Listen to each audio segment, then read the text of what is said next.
2024 के चुनाव के दौरान कांग्रेस पार्टी एक से एक इतिहास रचती जा रही है। क्या आपको पता है, कांग्रेस के इतिहास में पहली बार होगा जब गांधी परिवार के लोग कांग्रेस पार्टी को वोट नहीं देंगे। इस बार राहुल गांधी, सोनिया गांधी और प्रियंका गांधी आम आदमी पार्टी के कैंडिडेट सोमनाथ भारती को वोट देने जा रहे हैं।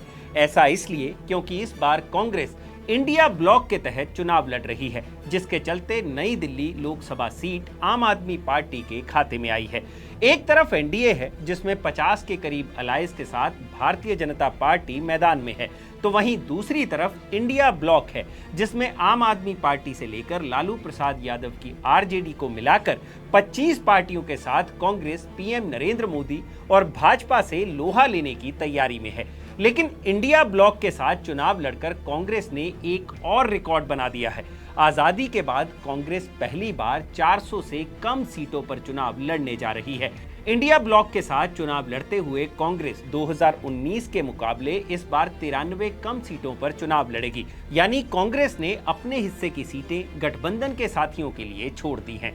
तो इस वीडियो में मैं भूपेंद्र सोनी बताऊंगा आपको कि कांग्रेस ने किस किस स्टेट में पिछली बार के मुकाबले अपनी जमीन खोई है और क्या कांग्रेस को इसका कोई फायदा होगा या नहीं। नमस्कार, मैं हूं भूपेंद्र सोनी और आप देख रहे हैं अनकट। वीडियो की शुरुआत अच्छी खबर से करते हैं। कांग्रेस समर्थकों को जानकर खुशी होगी कि कर्नाटका और ओडिशा दो ऐसे राज्य हैं जहां कांग्रेस पिछली बार से ज्यादा सीटों पर चुनाव लड़ रही है।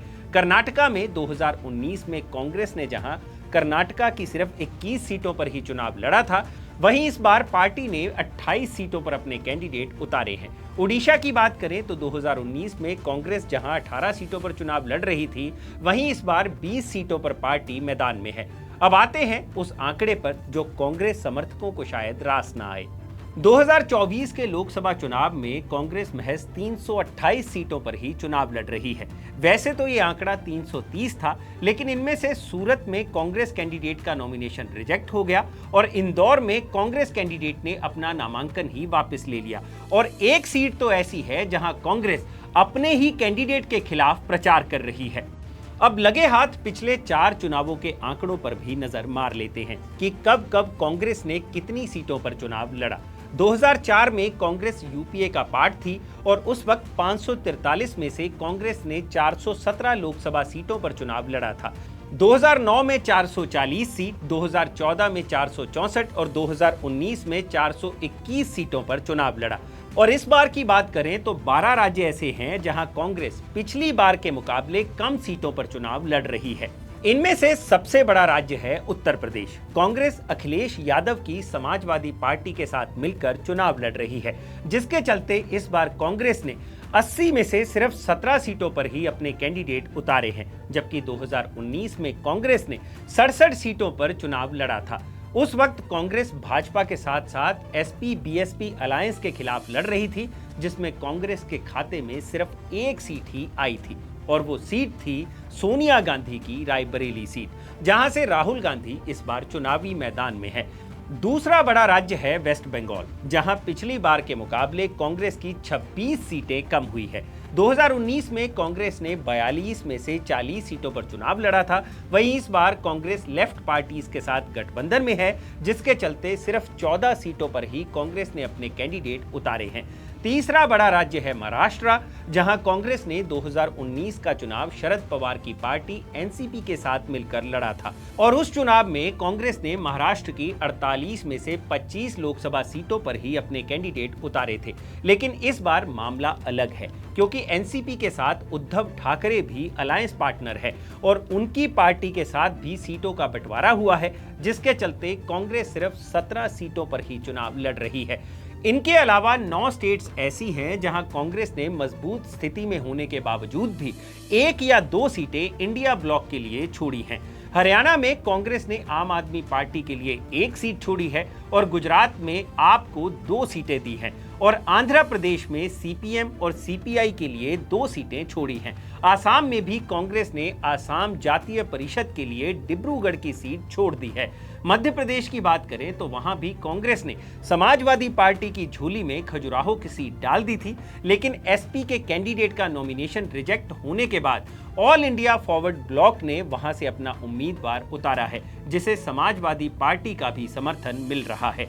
वहीं राजस्थान की बात करें तो यहां भी कांग्रेस ने 3 सीटों पर अपने उम्मीदवार नहीं उतारे हैं। हालांकि ये आंकड़ा भी गलत है, क्योंकि एक सीट भी इनमें से ऐसी है जहां कांग्रेस का एक कैंडिडेट अभी भी चुनाव लड़ रहा है, और वो भी कांग्रेस के ही टिकट पर, लेकिन कांग्रेस के निशान पर, लेकिन कांग्रेस उसका समर्थन नहीं कर रही है। क्या है मामला, वो भी मैं आपको बताता हूं। जिन 3 सीटों की हम बात कर रहे हैं उनमें से सीकर की सीट पर सीपीएम ने, नागौर की सीट पर हनुमान बेनीवाल की पार्टी आरएलपी ने और बांसवाड़ा की सीट पर भारत आदिवासी पार्टी यानी बीएपी ने अपने उम्मीदवार उतारे हैं, और तीनों पार्टियां इंडिया ब्लॉक का हिस्सा हैं। हालांकि बांसवाड़ा से कांग्रेस के अरविंद दामोर ने पहले ही अपना नॉमिनेशन फाइल कर दिया था, लेकिन ऐन मौके पर कांग्रेस ने भारत आदिवासी पार्टी के कैंडिडेट राजकुमार रोआट को समर्थन देने का फैसला कर लिया, लेकिन अरविंद दामोर ने अपना नॉमिनेशन वापस लेने से मना कर दिया, और स्थिति ये बन गई है कि अरविंद दामोर अब भी बांसवाड़ा से कांग्रेस के निशान पर ही चुनाव लड़ रहे हैं, लेकिन पार्टी राजकुमार रोआट का ही समर्थन कर रही है, जिसके चलते कांग्रेस के फैसलों पर भी सवालिया निशान लग रहा है। वहीं त्रिपुरा की बात करें तो त्रिपुरा ईस्ट सीट कांग्रेस ने सीपीएम के लिए छोड़ दी है। 2019 में जम्मू कश्मीर में कांग्रेस ने 5 सीटों पर चुनाव लड़ा था, लेकिन इस बार वो महज 3 सीटों पर ही चुनाव लड़ रही है, जिसमें लद्दाख सीट भी शामिल है। यानी कुल मिलाकर बात इतनी है कि पिछली बार के मुकाबले 101 सीटें ऐसी हैं जहां कांग्रेस ने चुनाव लड़ा था, लेकिन इस बार नहीं लड़ रही है, और लगभग 8 सीटें ऐसी हैं जहां कांग्रेस ने पिछली बार चुनाव नहीं लड़ा था, लेकिन इस बार लड़ने जा रही है। यानी टोटल में बात की जाए तो 93 सीटें कम। अब सवाल ये उठता है कि इससे कांग्रेस को कोई फायदा होगा या नहीं। इसमें उदाहरण के लिए यूपी को देखिए। पिछली बार 67 सीटों पर चुनाव लड़ने के बाद भी कांग्रेस सिर्फ एक ही सीट जीत पाई।